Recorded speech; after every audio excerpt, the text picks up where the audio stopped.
오늘은 그 창세기 25장에 우리가 읽었던 본문의 말씀에서 한 가지를 조금 더 추가로 설명을 드리고 다음 주부터 야곱에 관련된 말씀들을 좀 살펴보려고 합니다.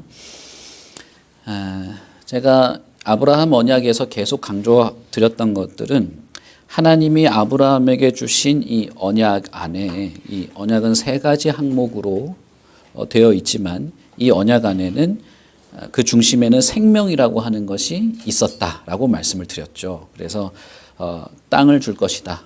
그리고 거기서 후손이 민족으로 많아지게 될 것이다. 이 민족으로 많아지는 것은 이제 우리가 살펴볼 야곱 때의 민족으로 많아지게 되는데, 그리고 너와 이 후손을 통해서 모든 사람이 복을 얻게 될 것이다 라고 하는 그 내용이었죠. 그런데 이 내용이 종합적으로 가지고 있는 그 안에 이제 내면에 숨겨져 있는 어떤 중심 안에는 생명을 주겠다라고 하는 내용이 있었다라고 말씀을 드렸습니다. 그래서 이 하나님의 약속이 결국 이제 실현이 되는데, 약속을 하나님이 지키시는데 어떤 상황에서 이제 그 약속이 지켜지는 것을 보느냐 하면, 아브라함과 사라가 완전히 이제 그 아이를 낳을 수 없는, 결국 어떤 것도 생산할 수 없는 불모지 같은 상황이 됐을 때 하나님의 약속이 지켜졌다, 그렇게 말씀을 드렸죠. 그래서 전혀 내가 이렇게 아이를 낳을 수 없는, 다시 말하면 이 뱃속에 생명을 품을 수 없는 상황에서 하나님이 약속을 지키실 때 결국 이 약속은 생명을 이렇게 꽃피우는 것, 생명을 이렇게 마치 발화하듯이 이렇게 하는 것으로 드러나게 됩니다. 그것은 하나님이 아담과의 관계에서 너가 그 선악과를 먹었으니 반드시 죽을 것이다 라고 했던 것과 비교해서 생각해 보면 완전히 180도의 상황이 벌어지는 것이죠. 아담에게는 범죄한 자에게 너는 반드시 죽을 것이다 라고 말했지만 결국 여자의 후손을 이야기를 하시죠. 그래서 그 여자의 후손, 결국 이제 하와의 후손 중에 아브라함이 있게 되는데, 아브라함에게는 내가 생명을 주겠다라고 하는 약속을 주신 것이 되는 것이죠. 그러니까 이것이 완전히 이렇게 대비되는 내용이 있는 것이죠. 그런데 그것을 더욱 강화하는 것은 이삭에게 와서 그런 것입니다. 아브라함이 완전히 이제 고목같이 전혀 꽃을 피울 수 없는, 뭔가를 생산해낼 수 없는 불모지와 같은 상황에서 하나님이 약속을 지키실 때 생명이 시작되었고, 결국 그 생명이 이삭이었단 말이에요. 근데 이삭도 결혼하고 나서 어떻게 됩니까? 이삭도 결혼하고 나서 20년 동안 불임의 상태에 빠집니다. 그러니까 이 족장이 계속 이 불임의 상태에 있게 되는 것이죠. 그것은 야곱도 마찬가지입니다. 그래서 이삭이 20년간 불임의 상태에 있을 때 기도를 하고, 결국 그 이삭의 기도는 무엇이냐 하면, 아니 아버지 아브라함에게 약속하신 그 약속을 내가 믿음의 유산으로 상속받았는데, 이 상속받은 약속이 잘 지켜져야 한다면 내가 아이를 낳아야 됩니다. 이렇게 되는 것이죠. 그러니까 이삭이 20년 동안 한 기도가 단순히 나 애가 없는데 애 낳게 해주세요라는 기도가 아니었었다는 거예요. 내가 유산으로 받은, 내가 아버지로부터 상속받은 이 약속을 하나님께서 하나님의 뜻대로 이렇게 성취시켜 주시기를 기다렸다. 그것을 기도했다라고 하는 것이죠. 그러면 결국 이 이삭의 기도는 그 안에 무엇을 포함하고 있을 수밖에 없냐면, 하나님의 약속에 포함된 생명이 나에게도 시작되기를 바라는 기도일 수밖에 없는 것입니다. 자, 그러면 이 아브라함에게 하신 하나님의 언약이 아브라함과 이삭이 대를 걸쳐서 약속이 기업으로 이어졌는데, 상속됐는데, 이 상속되는 과정 속에서도 뭐도 같이 드러나느냐 하면, 하나님의 이 약속은 안에 생명을 품고 있다, 생명이라고 하는 특징을 갖고 있다라고 하는 것을 대를 걸쳐서 보여주는 거예요. 그러면 자 보십시오. 하나님이 아브라함에게 하신 이 아브라함의 약속, 그리고 지금은 이삭에게 상속된 이 약속이 의도하는 바는 무엇입니까? 그 약속이 결국 최종적으로 의도하는 바는 무엇입니까? 내가 자식을 많이 낳게 해줄게. 이게 최종적인 목적이 아니죠. 그 약속의 세 가지를 보시면 내가 너한테 땅을 주겠다. 내가 너한테 후손도 주겠다. 그리고 너와 이 후손을 통해서 모든 민족이 복을 얻게 될 거야. 그러니까 이 약속의 최종적인 목적은 모든 민족이 복을 얻는 거예요. 결국은. 그러니까 하나님의 의도는 이것입니다. 그러니까 아브라함도 복을 받아야 되고, 그러니까 아브라함에게 후손도 있어야 되는 것이었거든요. 그러니까 아브라함과 이삭이 그것을 의도적으로 했는지는 잘 드러나지 않지만, 그러나 그들이 평생을 100몇 살이 될 때까지 하나님과의 약속을 이렇게 기다리면서 살아온 세월을 생각해 본다면, 그리고 아브라함과 이삭의 그 일생에서 본다면, 그들이 다른 사람들을 위해서 헌신하고 수고한 것들을 본다면, 결국 아브라함이 가졌던 믿음이나 약속에 대한 어떤 기다림이나 이삭도 마찬가지입니다. 그리고 그의 기도 안에는 무엇이 포함되어 있을 수밖에 없냐면, 하나님, 생명의 약속을 나에게 실현시켜 주십시오. 그리고 그것을 통해서 모든 민족에게 복이라고 하는 것이 이렇게 전달될 것을 내가 확신하고 기대하고 내가 이렇게 수행하도록 해 주십시오. 그것이 그의 신앙 안에 포함되어 있는 것입니다.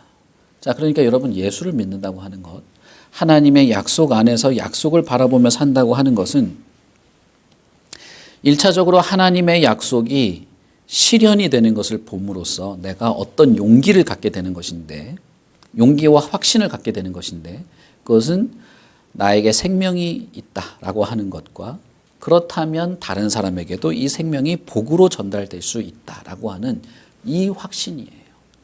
여러분, 예수를 믿는다고 할 때 나만 예수를 잘 믿고 내 마음이 평화롭고 내가 위로를 얻고 우리 교회가 잘 되고 나는 천국에 가고 내 자식이 천국에 가고, 이것만 있을 수 없다는 겁니다. 절대로. 이것만 있을 수 없어요. 왜냐하면 하나님이 아브라함에게 찾아오셔서 하신 게 이거예요. 어쨌든 너가 이 약속을 잘 지킴으로써 모든 민족이 복을 얻게 할 거야. 이게 하나님의 목적이거든요. 그러면 하나님이 이 다른 민족에게 주는 복의 성격이 뭘까요? 복의 성격. 그 복의 안에는 뭐가 있을까요? 생명인 것이죠. 생명. 왜요? 왜? 아담 이후로 모든 사람들이 사망이 왕노릇하는 곳에 살고 있기 때문입니다. 그러니까 우리가 복 얘기할 때, 특히 아브라함을 통해서 모든 민족에게 복을 주겠다고 얘기할 때, 저는 1차적으로 이 생명을 얘기해야 된다고 저는 믿습니다. 흔히 이제 이 아브라함이나 이삭 이 족장 얘기들을 하면서 이 사람들이 뭐 땅만 파면 우물이 나왔다, 뭐 거부가 되었다, 양떼들이 뭐 주체할 수 없을 정도로 양떼가 많았다, 하나님을 믿으면 이렇게 우리가 거부가 되고 뭐 땅만 파면 우물이 나오고, 이걸 복으로, 이걸 먼저 설명하는 건 좀 이상한 거예요. 그런 면에서. 예전에 이런 분도 있었어요. 이렇게 땅만 파면 우물이 나오는 복이 있다 이래가지고 어디 가서 땅 팠더니 온천 나왔다고, 그래서 막 거부가 됐다 이러면서 하나님 잘 믿으면 이렇게 된다고. 근데 그건 진짜 좀 이상하지 않습니까? 대한민국에 예수 믿는 사람이 거의 700만 명인데 그 700만 명이 땅 파면 다 우물이, 온천이 나옵니까? 어떤 분은 자기 교회 앞마당 이거 파면 석유 나온다고, 그런 사람도 있었어요. 어떻게 됐는지 몰라. 그때 석유 나온다고 그렇게 설교를 했는데 아직까지 소식이 없는 걸 보면은 뭐 열심히 파고 있는지. 어쨌든 이 복은 1차적으로는 생명이라고 하는 걸 우리가 생각해 볼 필요가 있다라고 하는 것입니다. 그래서 이삭이 결혼을 했는데 20년간 아이가 없었다라고 하는 것은 정말 이상한 것입니다. 왜냐하면 나는 아브라함 아버지로부터 약속을 받았는데, 약속을 내가 이어받았는데 왜 생명의 이 결실이 없는 것일까? 그 말은 다시 이렇게 뒤집어서 생각하면 나에게는 어떠한 생명도 이렇게 만들어낼 수 없는, 나는 사실상 생명력이 고갈된 불모지에 불과하다라고 하는 거예요. 족장이 경험하는 것은 그것입니다. 그리고 족장이 자신의 상황을 통해서 세상을 바라보고 세상의 상태를 느끼는 것이 바로 그거예요. 이 세계도 여전히 불모지라는 것입니다.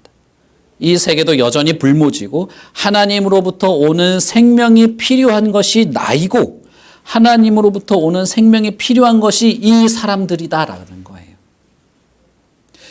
그런데 여러분, 제가 드리고 싶은 말씀은 아브라함이나 이삭만 그걸 느끼면서 살아야 되냐는 겁니다. 예수 그리스도 안에서 거듭난 모든 사람들, 그리고 그 예수 그리스도 안에서 새 생명을 얻은 모든 사람들은 이 새 생명을 느끼고 누리면서 세상이 불모지와 같고 생명이 없는 이 세계에 대한 마음을 갖게 되는 것이 당연한 겁니다. 그래서 여러분, 전도, 우리 아까 찬송 부를 때도 성령이여 우리를 사용하셔서 전도할 때 생명의 역사가 있게 해주십시오 찬송했잖아요.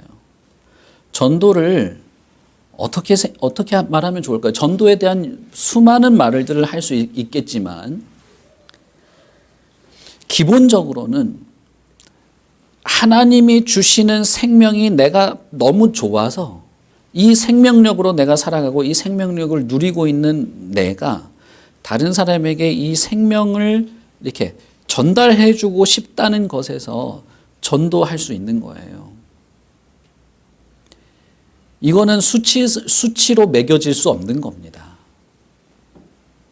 그래서 전도왕 5,000명 하면 다마스 티코 한 대, 3,000명 하면 금반지 한 개, 이렇게 할 수는 없는 거예요.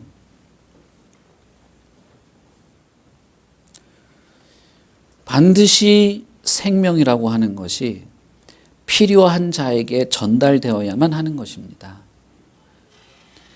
교회의 전도는 우리 교회 올해 몇 명 목표 채웁시다 이렇게 시작할 수 없어요. 이것은 하나님이 가지고 있는 어떤 열심, 하나님이 세상을 향해서 가지고 있는 열심, 하나님이 사망이 왕노릇하는 곳에서 살고 있는 모든 죽어있고 죽어가는 자들을 향한 하나님의 안타까움이 이 생명 안에 응축되어 있습니다. 그리고 그 생명력을 내가 누릴 때 하나님 안에서 내가 이 생명을 얻고 이 생명 안에서 만족과 위로를 얻으면서 살 때 이 세상을 향해서 이 생명이 전달되기를 바라는 마음으로 우리가 그렇게 하는 것입니다. 그렇지 않겠습니까? 그래서 아브라함에게 하나님이 이 약속을 했을 때 그 안에 생명이라고 하는 것이 약속이 성취되면서 생명이라고 하는 것을 느끼게 하셨고, 이삭의 상황에서도 이 족장으로 하여금 세상과 자신을 어떻게 바라보게 하면서 하나님의 약속이 성취될 때 약속을 이어갈 자를 하나님께서 잉태하게 하실 때 여기에는 생명을 경험하게 하는 것을 하게 하시는 것이죠. 자, 그러면 여러분 우리 요한복음을 한번 봅시다. 요한복음 5장에서 보시면 뭐라고 말합니까? 예수님께서 뭐라고 말하죠? 내가 진실로 진실로 너희에게 이르노니 내 말을 듣고 또 나 보내신 이를 믿는 자는 영생을 얻었다. 이렇게 말하죠. 25절에는 뭐라고 말합니까? 진실로 진실로 너희에게 이르노니 죽은 자들이 하나님의 아들의 음성을 들을 때가 오나니 바로 지금이다. 듣는 자는 살 수 있다. 26절에는 뭐라고 말씀하십니까? 아버지께서 자기 속에 생명이 있음같이 아들에게도 생명을 주어 그 속에 있게 하셨다.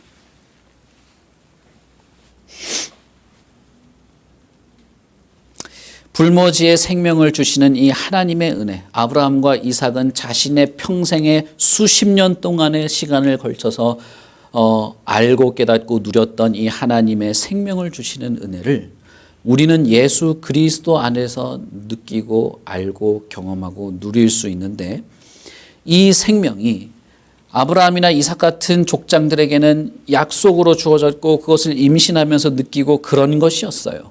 그런데 우리에게는 이 생명이 사실은 예수 그리스도를 말하는 것이라는 걸 알 수 있게 되었습니다.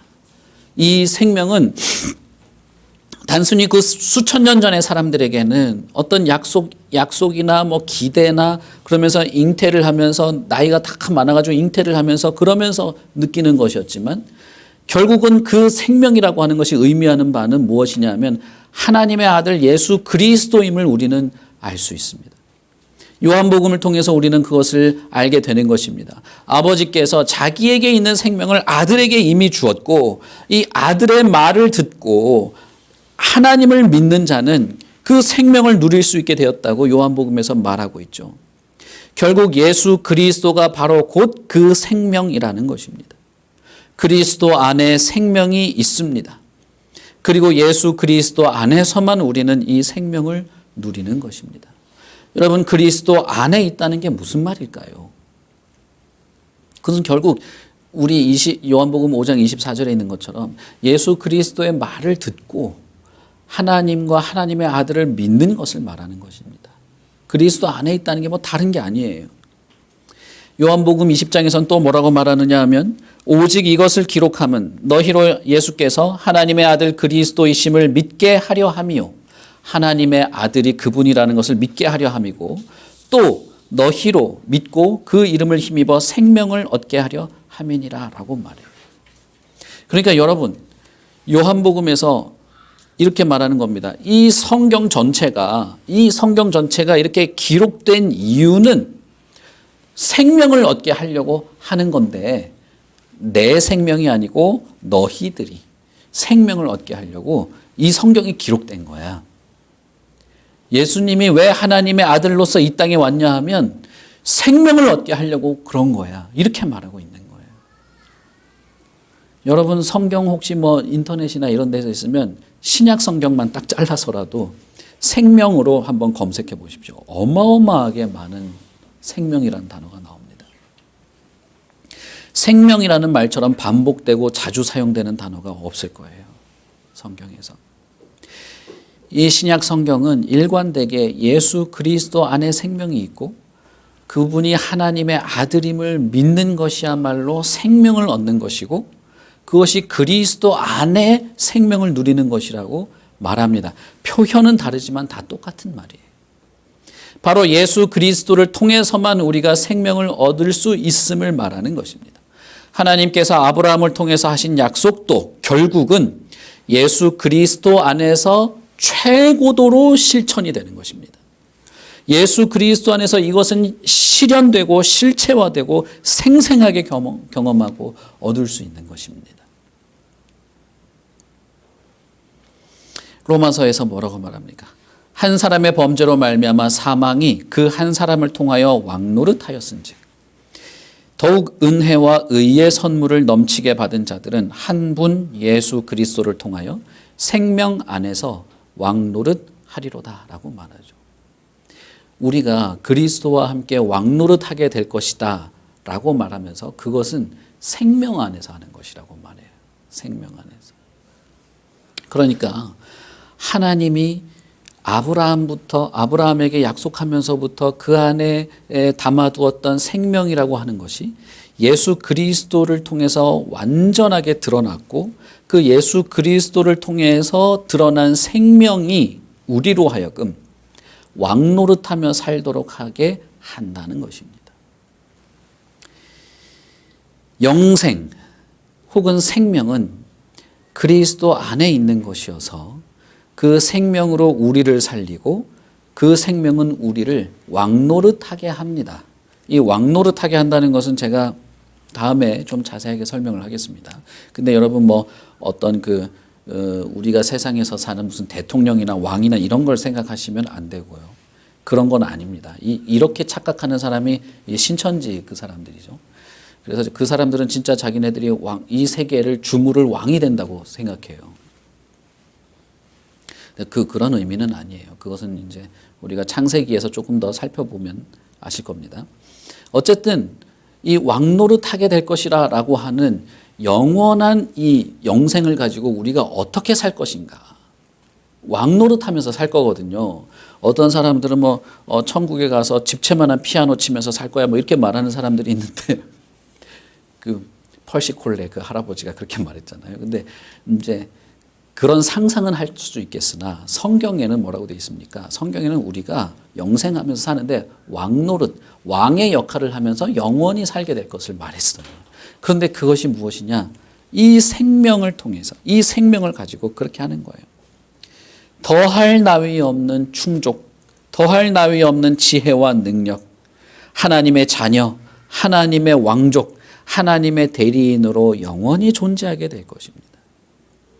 하나님께 영광을 돌리는 참된 인간의 모습으로 살아가게 된다는 것이죠.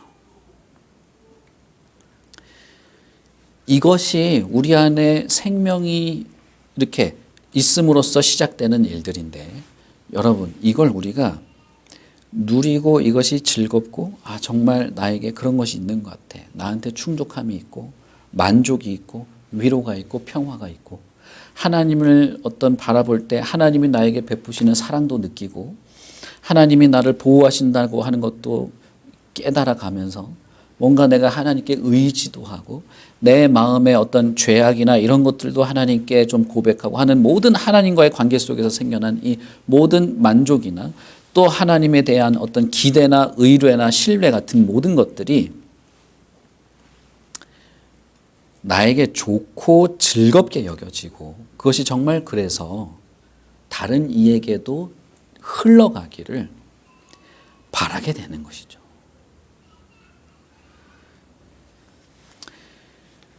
만약에 어떤 사람이 지독한 어떤 그런 그 마음의 그 불안과 공포 속에서 시달리다가 누구에게인가 그렇게 도움을 받고 실제로 그것이 하나님이 베푸시는 어떤 위로와 생명의 은혜 안에서 살아난 경험이 있다면 그 사람은 누군가에게 생명을 전하는 것이 매우 소중하고 중요하고 필요하다는 사실을 절감하고 있을 겁니다. 제가 지금 무슨 말 드리는지 아시겠죠?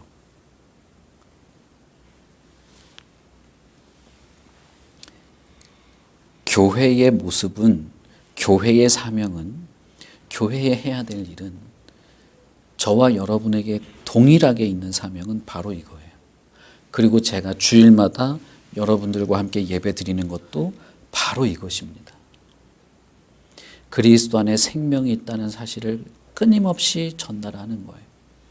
그리고 그 생명이 실제로 사람을 살리고 나 같은 사람을 살리고 나의 인격과 나의 인생을 새롭게 하며 바꾸었다는 것을 증명하는 것입니다. 증거하는 거예요. 여러분 제가 지금 목사라고 여기 이렇게 서 있지만 제가 그렇게 좋은 사람이 아니었단 말입니다. 그럼 우리 아내가 잘할 거예요. 지금도 좋은 사람이 아닌지도 몰라요. 그러나 제가 28살에 신학교에서 예수님을 만나고 경험하고 어쨌든 제 안에서는 뭔가 새로운 세계가 시작이 됐어요. 그리스도 안에 생명이 있습니다. 그리고 요한복음 5장 24절에 있는 것처럼 내 말을 듣고 나 보내신 이를 믿는다면 이 생명을 경험할 수 있다. 그가 하나님의 아들임을 믿고 그를 힘입는다면 생명을 경험할 수 있다. 이게 하나의 약속이죠. 약속이자 선언입니다. 그러면 여러분 이 약속하신 예수님의 말씀에 마음을 조금 열어보세요. 그리고 그분의 말씀에 귀 기울여 보세요. 저는 이 이야기를 교회 예배 드리러 온 여러분들뿐 아니라 교회 안 다니는 사람한테도 거의 비슷하게 말합니다. 여러분들을 예수 안 믿는 사람으로 취급해서 그런 게 아니라 모든 사람에게는 이것 외에 더 이상 해줄 말이 없어요. 여러분들은 믿지 않으실지 모르겠지만 교회를 평생 한 번도 안 다녀본 사람에게 당신은 죄인입니다 라고 말할 때 울면서 맞아요 나는 죄인입니다 이러는 사람도 있었어요. 근데 그 얘기하고 제가 깜짝 놀랐어요. 뭐야 이거 뭐야 알아들은 거야? 뭐 이러면서 깜짝 놀랐어요. 근데 저는 진짜 그분이 안 잊혀져요. 그분이. 그러면서 예수님이 나를 구원해 줄 수 있다니, 그러면 한번 내가 교회에 가서 예수님 한번 배워볼게요. 이러는데 제가 깜짝 놀랐어요. 그때 제가 강도사 때인데 뭐야 이게 이런 게 되는 것도 있네 이러면서. 근데 더 놀란 분은 누군지 아십니까? 같이 간 여전도사님. 목사님 이게 무슨 일이에요? 근데 나도 몰라. 나도 몰라. 깜짝 놀랐어요. 나도. 근데 여러분, 저는 그것을 믿습니다. 그래서 이 약속을 믿어요. 생명 있으면 어떻게 될까? 가슴이 뜨거워질까? 막 종소리가 들릴까? 아니에요. 그런 건 없습니다. 그런 건 없는데, 다만 내가 이전에 살았던 그것과는 전혀 다른 어떤 모습의 삶을 살기 시작해요. 그리고 내가 기대고 내가 막 거기서 막 살고 하는 것이 아닌 하나님의 은혜 안에서 살아가는 것 때문에 뭔가 조금씩 색다르게 두려움이나 공포나 이 세상을 향한 목적이나 이런 것이 변화되는 것입니다. 그리고 종국적으로는 영원한 하나님의 나라를 기대하면서 살아가는 자로 살게 되는 것이에요. 근데 그것이 아브라함 때부터 여전히 이어져 오다가 그리스도 안에서 가장 분명하게 드러난 것입니다. 로마서 8장의 2절에 이렇게 말하죠.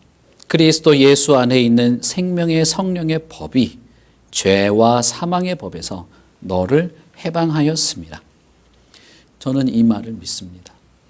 그리고 저와 여러분들에게도 동일하게 적용됨을 믿고 이 세계에 사는 모든 사람에게도 이것이 동일하게 적용됨을 믿습니다. 왜 하나님이 우리에게 생명을 약속하시는가? 알다시피 모든 인간이 죄와 사망의 법 아래에 속해 있기 때문입니다. 죄와 사망의 법이란 것은 결국 우리가 가게 될 사망이라는 종착지를 말하는 것이죠. 성경이 인간에 대한 기본적인 인식이 바로 이것입니다. 죄와 사망의 법에 너무나도 강하게 속박되어 있기 때문에 죄와 사망을 이기고 능가하는 어떤 법으로 새로운 질서 속에 살도록 이끌어야 한다는 것이죠. 저는 이것이 교회의 본분이고 저와 여러분들의 본분이고 뭐 가서 전도해라 이것이 아니라 저와 여러분이 이렇게 생명을 얻어야 한다는 거예요. 이렇게 생명을 얻고 이 생명이 정말 저와 여러분들을 살게 한다면 그것은 우리를 통해서 교회를 통해서 마치 나팔처럼 퍼져나갈 것입니다. 그렇게 하면 되는 것입니다. 그렇게 할 수 있는 것이죠. 그것이 성도라고 말하는 자들의 어떤 그 특징이고 교회의 본분입니다. 바울 사도가 사도행전에서 이렇게 말합니다. 내가 달려갈 길과 주 예수께 받은 사명 곧 하나님의 은혜의 복음을 증언하는 일. 주 예수께 받은 사명은 하나님의 은혜의 복음을 증언하는 일이에요. 이것을 내가 다 하기 위해서는 나의 생명도 귀한 것으로 여기지 않는다. 이 바울이라고 하는 사람에게는 하나님의 은혜의 복음을 전함으로써 생명이 퍼져나가는 일이야말로 그 어느 것보다 가치 있는 것이라고 생각했던 것입니다. 여러분, 이 말씀을 들을 때 여러분은 어떤 생각을 하십니까? 많은 분들이 여기서 두려움을 느끼는 경우가 있어요. 내가 내 삶을 포기하고 저러고 살아야 되나? 근데 여러분, 그건 많이 왜곡된 거라고 저는 생각해요. 여러분의 삶이, 우리의 삶이 포기되는 것은 없습니다. 멈추는 것은 없어요. 그냥 우리의 삶이 전반적으로 이 하나님의 사명을 전하는 것일 뿐이에요. 이것을 무시하고 살아가고 있다면 문제인 것이죠. 여러분, 저와 여러분에게 이 생명이 있습니까? 아니면 이 생명을 경험하고 싶으십니까? 예수님에게 마음을 열어보세요. 그리고 그 생명 안에서 누리는 어떤 위로와 유익이 있다면 이것을 드러내고 사십시오. 전하십시오. 어떤 사람에게는 이것이 삶과 죽음을 나누는 것이 될 수도 있어요. 여러분, 저와 여러분에게 생명을 전하고 복음을 전하고 이 사명을 감당하라고 하는 것이 여러분들에게 무슨 세상을 뒤집어 놓는 무슨 거대한 위인이 되라는 게 아니에요. 저와 여러분이 가지고 있는 우리 안에서 살아 숨쉬고 있는 생명이 얼마나 나를 기쁘게 하고 얼마나 이것이 나에게 좋은 것인지를 여러분의 삶에서 드러낼 수밖에 없는 것인데, 그것이 정말 내 안에 기쁜 것이면, 그리고 나에게 정말 생명이라고 여겨지는 것이어서 내가 그 생명에 의지해서 사는 것이면, 생명이 고갈되어 있는 이 세계를 향한 안타까운 마음과 하나님이 주시는 이 생명의 감사함을 다 표현하며 살아갈 수밖에 없는 것인데, 그렇게 하라는 것입니다. 그러면 이제 여러분 한 가지를 이제 생각해야 되겠죠. 내가 이 생명의 충만함 속에서 먼저 살고 아브라함이 복이 되고 복을 전해주는 것처럼 내 주변의 사람들을 그저 나를 괴롭히는 무슨 사람, 저 성격 이상한 사람, 지밖에 모르는 사람, 이게 아니라 그도 하나님의 사랑 안에서 생명을 누릴 사람으로 보는 것입니다. 그게 저와 여러분의 본분이에요. 그게 교회의 본분인 것입니다. 우리가 이 생명 안에서 살길 바랍니다. 우리 같이 기도하겠습니다. 하나님 아버지, 은혜를 참 감사합니다. 하나님께서 생명을 약속하시고 마침내 예수 그리스도를 이 땅에 보내셔서 그분 안에 하나님의 사랑이 있게 하고 예수 그리스도 안에서 우리가 생명을 누리고 또 예수 그리스도께서도 우리 안에서 함께 하시는 것을 압니다. 하나님, 우리 안에 이 생명이 있기를 바랍니다.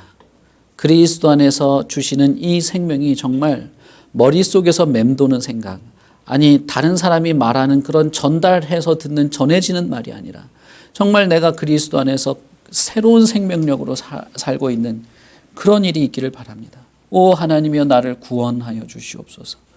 오 하나님이여, 구원의 은총을 베풀어 주시옵소서. 하나님의 교회 안에 사망에서 생명으로 옮겨지는 생명의 역사를 보게 하여 주시옵소서. 그리고 이 생명력이 교회를 통해서 하나님의 자녀들을 통해서 드러나게 하시고 전하여지게 하시고 모든 민족에게 복을 전하고 싶다고 하는 그 하나님의 마음이 우리의 마음과 같아서 이 땅에 있는 모든 하나님의 교회, 그리고 하나님의 백성, 그리고 선포되는 모든 복음의 메시지마다 생명을 전하고 생명을 누리는 그런 일이 있게 하여 주시고, 여기 계시는 모든 분들 하루하루의 모든 삶과 가정에서의 시간과 예배 후에 예배와 함께하는 모든 순간들이 생명을 누리고 전하고 받는 그런 것이 되게 하여 주시옵소서. 그리스도 안에서 우리를 구원하여 주시기를 바랍니다. 거듭남의 은혜가 있기를 원합니다. 그러니 오 아버지 하나님, 부족한 자의 입술을 통하여 오직 생명의 성령의 생명의 말씀, 복음의 말씀만이 전하여지게 하시고 이 복음의 말씀이 각 사람의 영혼 안에서 생명으로 꽃피울 수 있도록 역사하여 주시옵소서. 사람의 모자람이나 능력이 무엇을 만들어낼 수 있다고 믿지 않습니다. 오직 하나님만이 하십니다. 그러니 하나님께서 하시옵소서. 하나님께서 저를 통하여서든 교회를 통하여서든 여기 계신 모든 분들의 삶을 통하여서든 하나님의 역사를 이루어 주시고 그 안에서 하나님의 모든 백성들, 교회가, 성도가 감사와 만족과 위로를 누리도록 하여 주시옵소서. 감사합니다. 예수님 이름으로 기도합니다. 아멘.